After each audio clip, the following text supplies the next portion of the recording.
So since we talked about B cells, we'll talk about the other player in the adaptive immune system, which is the T cell.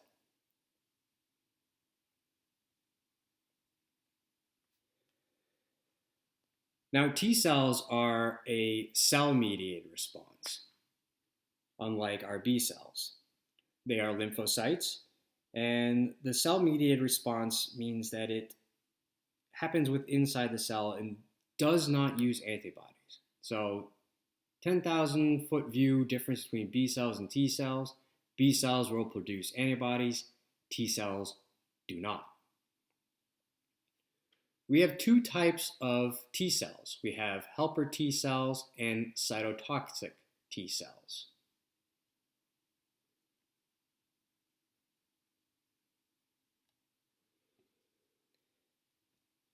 First, we'll talk about helper T cells. So, helper T cells are kind of like the alarm for the immune system. Um, and for future note, when we talk about HIV, this is where this is the cell that gets affected by HIV. So, helper T cells. Now, if we go back to our antigen presenting cell with our little trophy of antigen,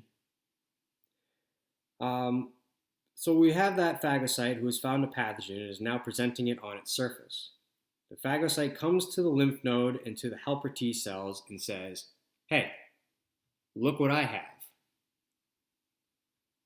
Okay?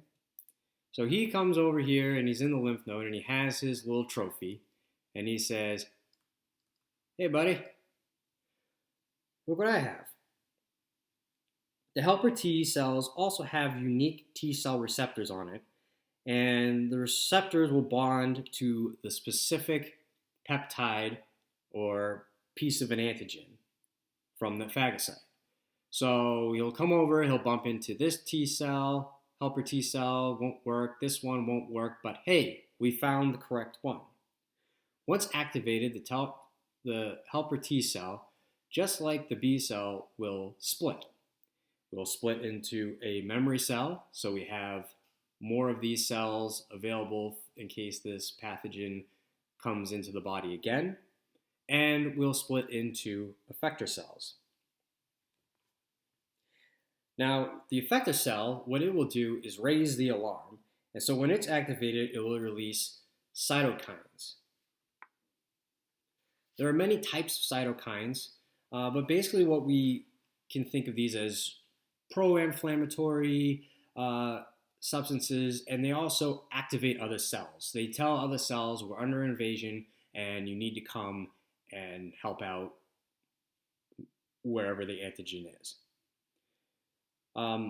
As part of that too, these helper T cell cytokines will help activate that B cell from before.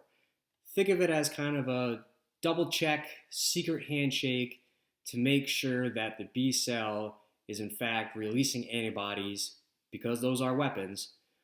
They are releasing antibodies that are actually for a antigen that's come into the body and say not just so happens to be a regular body cell. So the inactivated helper T cell will travel to that activated B cell, perform that double check, and that B cell will start multiplying and releasing its antibodies. So at this point, we have a B cell that's been activated and split into a memory and an effector cell. We have a T helper cell that's been activated and split into a memory and an effector cell. The T helper effector cell is releasing its cytokines, sounding the alarm. It is getting other cells activated. And the T helper cell is also finding the B effector cell and telling it, yes, start producing your antibodies because we're under attack.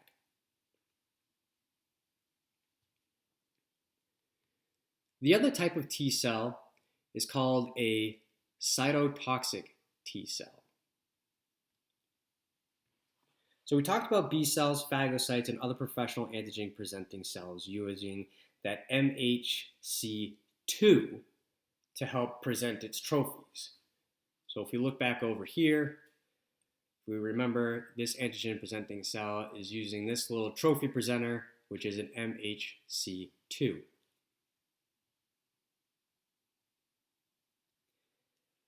Now, cytotoxic cells look for an MHC1. So we're looking for an MHC1. MHC1. All nucleated cells, that would be cells with a nucleus, have an MHC1. The MHC1 acts as an SOS alarm for a cell. The cell will present its personal problem onto the MHC1 and say, hey, I'm infected. So we may have this cell here that's in your body, and all of a sudden something's wrong.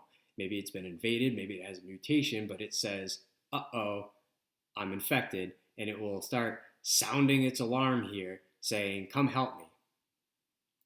This message is brought to the cytotoxic T cell, which is right here, who also has a specific receptor for a specific peptide. So that cytotoxic T cell will have a specific receptor for what the specific problem that this cell is having and is presenting. Once they get together and the cytotoxic T cell is activated, it multiplies into memory cells, again, to stay around in case this problem happens again, and effector cells. And basically what the effector cell will do is assist the infected cells in destroying itself. And they'll go around and multiply and hope and see if they can find other infected cells. So how does this link up?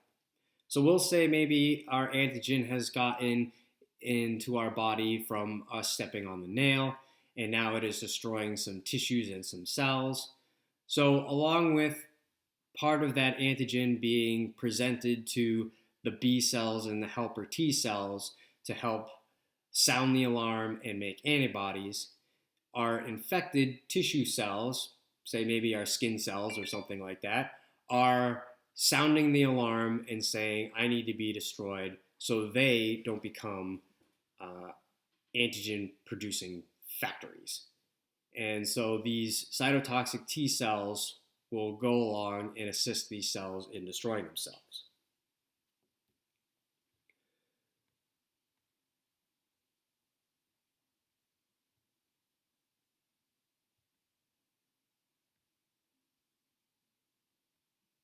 So let's summarize this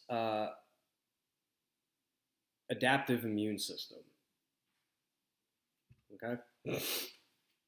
So B and T cells have their DNA shuffled so they can respond to different peptides. B cells mature in the bone marrow, whereas T cells mature in the thymus. Once matured, B and T cells migrate to a lymph node and wait for their specific antigen.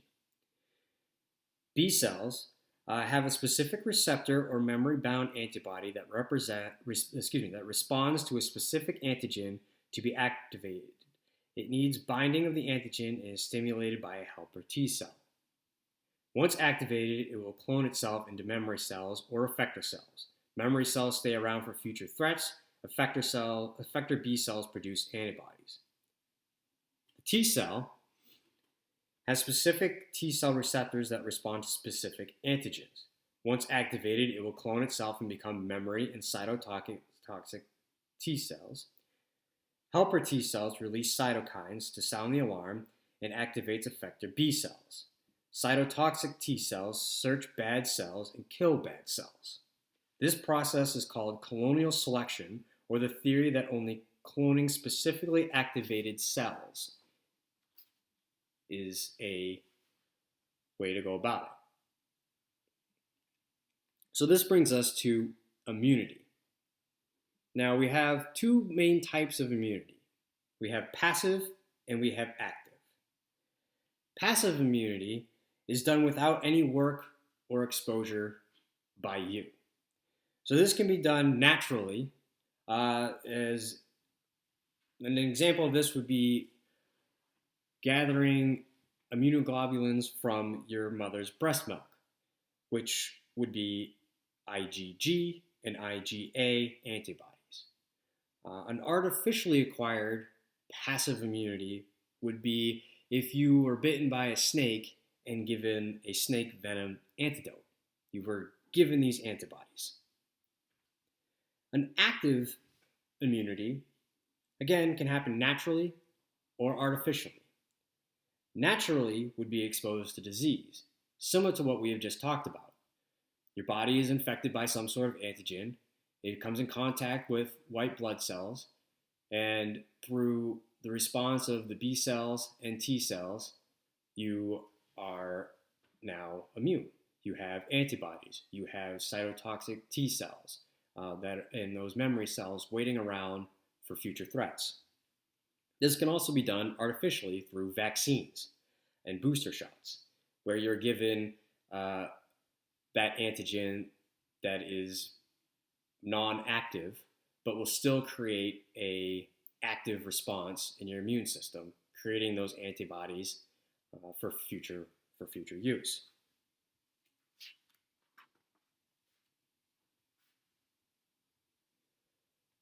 So we've talked about our innate system,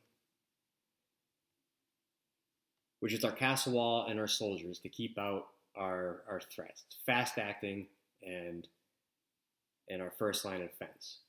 We've talked about our adaptive immune system, which is once those antigens are into the lymph nodes, they come in contact with B cells and T cells, and how that can create immunity.